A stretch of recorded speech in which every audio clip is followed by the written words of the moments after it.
If ever there was a case of a politician who blew it, Malcolm Turnbull is that man.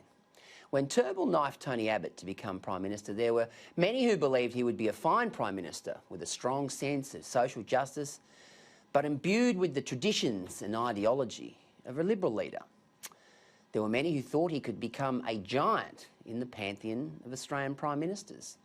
But of course it was wishful thinking. Turnbull tied himself in knots on climate change and energy, and he presided over a dysfunctional inner circle and was led by the nose by people like Julie Bishop, who were more enamoured with hanging out with celebrities than real policy. Not to mention poor judgment, which in the end cost him the top job. Turnbull was a classic example of a bloke who didn't know what he stood for, and in the end he stood for nothing.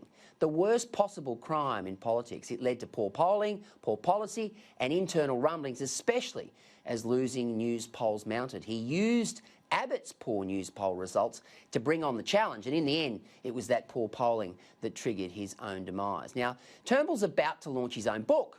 No doubt it will be insightful in many respects, giving readers a glimpse of the high drama that goes with leading the country.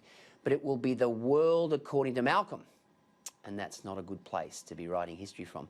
Why Turnbull triggered the leadership spill vote in his final days remains a mystery to many.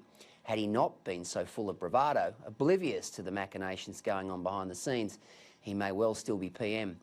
Turnbull now knows that Scott Morrison was not an innocent player in the coup. His inner circle were crunching the numbers, as Peter Dutton circled.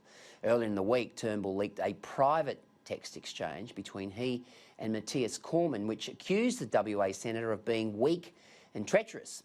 Now, several current Liberal MPs say the release of such text exchange before the book does not reflect or bode well on Mr Turnbull. Erica Beat's one of those.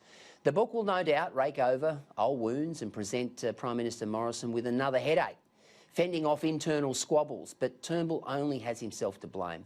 Politics is brutal. He knew that. He played that game with Abbott. In the end, just about everybody gets it in the back. The only nuclear cockroach in recent Aussie political history is none other than Christopher Pyne. He outplayed them all, but he and Bishop are gone now. So's Turnbull, so's Abbott.